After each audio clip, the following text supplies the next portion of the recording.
Give it up again for Darian.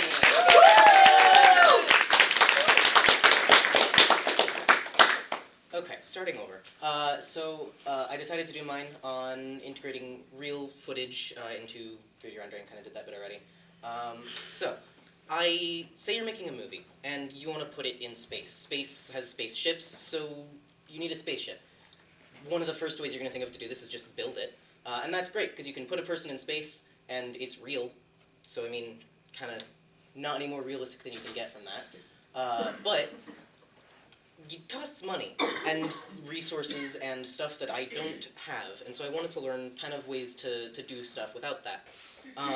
Recently, Star Wars has been, coming up a bit, and I had thought of this before then, but Star Wars, one of the things that they did in the prequels is they did a lot of blue screen, primarily blue screen, a bit of green screen, and they took real people and elements and put them into fake spaces. And they tied it in with lighting that matches the background, or vice versa, and it worked well enough. I mean, it's Star Wars. It looked pretty good at the time. I think it still holds up decently today. And so I decided to adopt something similar to that. And I wanted to make a project that uses motivated lighting. It has the environment and the elements match. I wanted it to somehow interact. Initially I was thinking physical, actual, blending. That didn't work out. But I wanted some way that it felt like they were in the same space. And I wanted to cut in some just full animated shots that I made. And I wasn't exactly sure where to go with it, but of course, one thing came up as an option. So I decided to make a Doctor Who animation slash, little sort of story thing. And I decided to do it in Blender, because I know Blender. Blender's great. That was the title for this. I'm revising it. I hate Blender. But I don't. It's a very complicated relationship that I have with it, because it's great for a lot of things. The first thing that I sort of started with was sort of the more familiar bits. I started with some of the shots that would be just full CG. And that, I mean, I'm happy with how my progress with that has gone, and so I like how this kind of stuff looks. And so then what I ended up doing, I wrote a little short thing. I got an actor, and I went to the green screen room out there, and I filmed some shots on the green screen. And I used Premiere, and I used After Effects. I edited it, and then I put it in through green screen, and I exported it as a normal video and an alpha channel, so it would tell Blender how to do the transparency. And then I put it in as 2D planes in the 3D space. And what I ended up doing is I just lined it up to the camera. And it, I think, looked pretty decent, so I think this is where the actual video is, I think. No, this is the photo, okay. So this is sort of the preview. One of the things with this technique is that it is limited. You can't move the camera too far, or else you'll see the edges. Even if you have a full body shot and you move the camera too far, the parallax looks wrong, and it just feels off. So you have to plan beforehand with a lot of that. And then... Okay, that's just not showing up. You're listening. There we go. This is a worse version of what I was trying to do with these shots. One of the things that you can see vaguely sometimes is that her name on the jacket there will sometimes get blurred by this thing in the center here. You can see it more on my shoulder. And I tried to tie in the background and the lighting, and I tried to make that look all similar. This is not the version that I wanted to do, because I ran into a problem with this project in the rendering section. One of the things about Blender is it's got two primary render engines. There's Eevee and there's Cycles. Eevee is this render engine. Cycles is a ray tracing render engine, and it looks, I think, a lot better.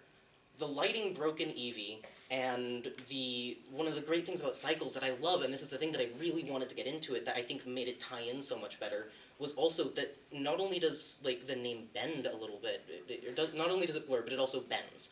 And that feels just a lot more a part of that same scene.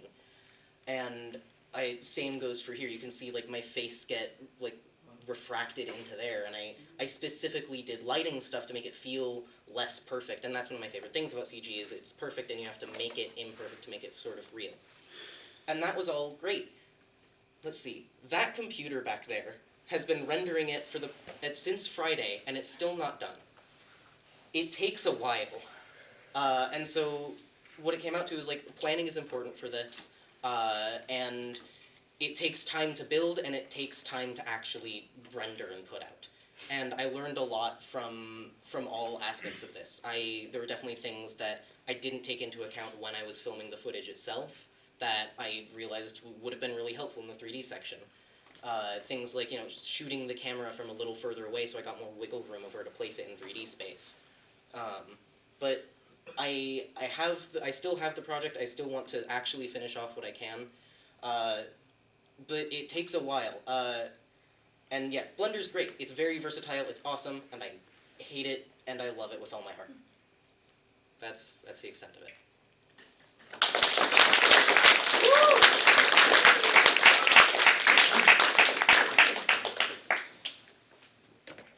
Other questions? How long do you expect the rendering to take? I'm guessing at least a couple more days. I need to check in on it today and see how far along it is. I'm not exactly sure on that. I think that the shot you showed us was like really good, and I definitely see like lots of potential in you being like a filmmaker if that's what you want to do. Thank you. So also I was wondering, like, if you do go into filmmaking and then you start going to like bigger studios where you have more resources, would you think of doing like more of a blend of the computer effects and practical effects? Because I think both of them are like useful in their different ways. And for an example, like the Backrooms movie is going to also be made with like a combination of both. So what do you think about that? I think ideally what I'd want to do, for this specific scene, I'd want to do something more, I can't say it very well, but I'd want to do something more with practical sets, because I think, generally it looks better, and it ties in, it gives the actor something to actually work with. But I think there's a lot of potential in like set extensions and stuff that can save on cost and time, I think, in a lot of the production that I'd like to do.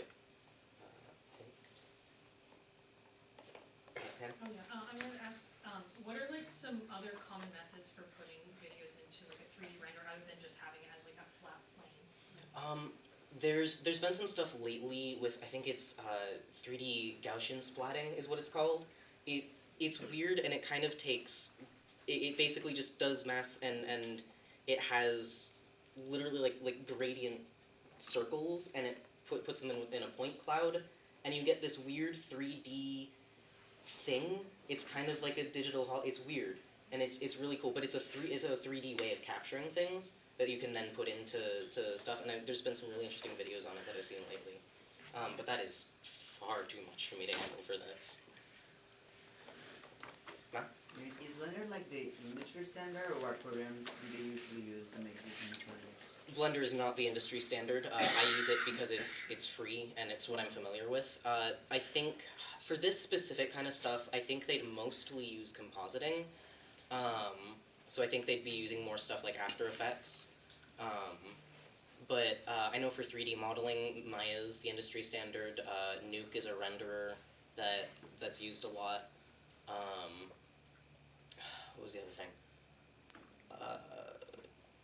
Yeah. Okay. What do you recommend to people who just started using Blender? Oh,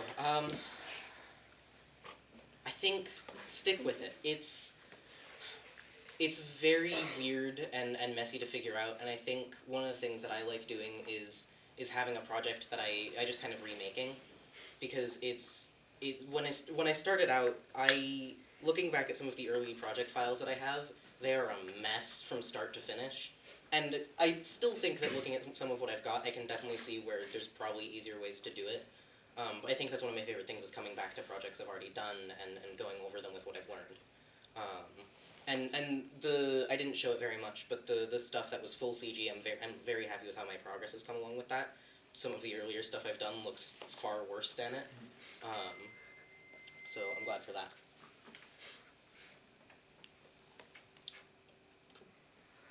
All right, thank you very much.